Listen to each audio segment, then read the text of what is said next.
এখানে অনেক ছেলেরা আছে যারা আমার ভিডিও দেখো। আমি একটা রিকোয়েস্ট করব, প্লিজ যদি কোনো মেয়েকে ভালোবাসো, যত ফাস্ট সম্ভব সেই মেয়েটাকে প্লিজ বিয়ে করে নাও। আমাকে প্লিজ কেউ খারাপভাবে ভেবো না, আমার উদ্দেশ্য গলত না। আমি একটা মেয়ে হিসেবে বলছি, সমাজ একটা মেয়েকে কি নোংরা চোখে দেখে এটা তোমার কোনো ধারণা নেই। হয়তো 2-3 বছর সম্পর্ক করবা, তারপর তোমার মন উঠে যাবে, তারপর তুমি চলে যাবা।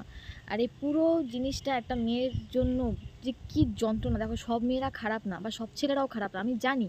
বাট তারপরে যদি ভালোবাসো তাহলে প্লিজ ওই কেরিয়ারের অজুহাত দিয়ে, ফ্যামিলির অজুহাত দিয়ে প্লিজ দূরে যেও না।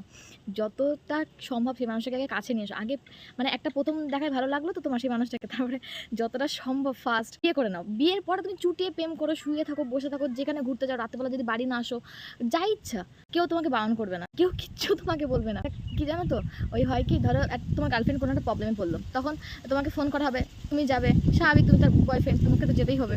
এবার তুমি ওখানে গিয়ে বললা কি লোকজনের সামনে যে যখন আমাকে জিজ্ঞাসা করে তুমি কে, তুমি তখন বললা কি যে আমি ওর বয়ফ্রেন্ড হই, তখন লোকজন আশেপাশে দেখবে কি তোমাকে পা থেকে মাথা নিয়ে স্ক্যান করছে। ও আবার নাগরও পুষেছে মেয়েটায়, কত কথা বলা হয়। এবার সেখানে তুমি যদি বলো যে আমি মেয়েটার হাজব্যান্ড হই, মানে তোমার রেসপেক্ট 10 গুণ বেড়ে যাবে। আমি এই জন্য বলছি, মানে তোমার হয়তো ইন্টেনশন খুবই ভালো, তুমি মেয়েটাকে নিয়ে সত্যি সিরিয়াস, বাট ওই হয় মাঝপথে গিয়ে আর কেউ কাউকে পায় না, মানে কিছু একটা তো ঘটে জীবনে আমাদের সঙ্গে। তখন ওই সমাজবালাকে দেখেছিস, নাং পুষে রেখেছিল বাইরে গিয়ে, দেখেছিস চরিত্র খারাপ, মানে যতটা সম্ভব ওই মেয়েটাকে চরিত্রে দাগ লাগিয়ে চলে যায়। এবার ছেলেদেরও আছে অনেক সময়, তাই বলি মানে অত তোমার মধ্যে যেওই না। ভালোবাসলে সিরিয়াসনেসের সঙ্গে বাসো, কনসিস্টেন্সি মেনটেন করো, আর আগে বিয়ে ভাই, তারপরে প্রেম। আমি নিজে বলছিলাম, আমি